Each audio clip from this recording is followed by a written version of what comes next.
I don't know why we've all suddenly become BlackRock cheerleaders. I mean, have we forgotten that BlackRock is one of the largest financial institutions in the world? BlackRock is an establishment conglomerate that controls pretty much everything when it comes to finances. They definitely control a fair chunk of what's happening with the Federal Reserve and global currency movements and what does what and who does what. Why is it now we're all suddenly extra bullish just because they're buying Bitcoin? Isn't Bitcoin a thing that's supposed to give us the options, right, to avoid these guys, to get away from this whole sort of situation, right? This establishment status quo. I am happy, of course, that Bitcoin is getting the pump that it's getting from the likes of, BlackRock and JP Morgan suddenly buying Bitcoin due to the ETFs or whatever.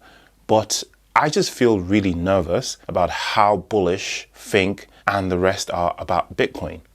I'm extremely nervous about how the Republican Party in the United States talks up Bitcoin, how they're going to use Bitcoin for this, use Bitcoin for that. Now, if you think about what they're going to use Bitcoin for anyway, that's kind of scary because what they're saying is that they're going to hoard Bitcoin and eventually dump it to pay off some of the deficit. Well, that's crazy, right? But hopefully by the time that happens, Bitcoin will be so high and valuable that it wouldn't take that much to do that. But to be honest, the deficit is so large that I don't think any amount of Bitcoin can make a dent in it at the moment anyway. So that might just be a talking point. Obviously, politicians would talk, right? But the point is, I am really nervous about Larry Fink being excessively bullish.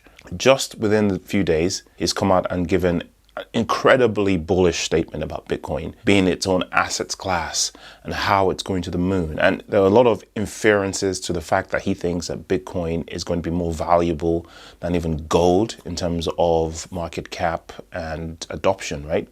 We know that. We already believe that. If we're in crypto because we know that this is going to happen, or we believe it's going to happen anyway, right? But all of a sudden, the establishment, not only are they believing with us, not only are they being bullish and promoting it, they are buying up the market. Now, you and I, if we put all our money together, there's no way in the world that we're ever going to compete with BlackRock or Fidelity or the government of the United States or China for that matter. Has our asset, what we're supposed to use to get away from, the status quo and get ourselves some financial freedom and get away from the controls and the overprinting and the inflation, has that same asset now been hijacked by the establishment? These are the kind of things that I think about now and again. And while I'm extremely happy and I can see that the involvement of BlackRock is going to be a huge catalyst in this bull run and probably the next to take Bitcoin to the heights that we've dreamed of, at the same time, I'm a little bit wary because normally when these guys are saying one thing,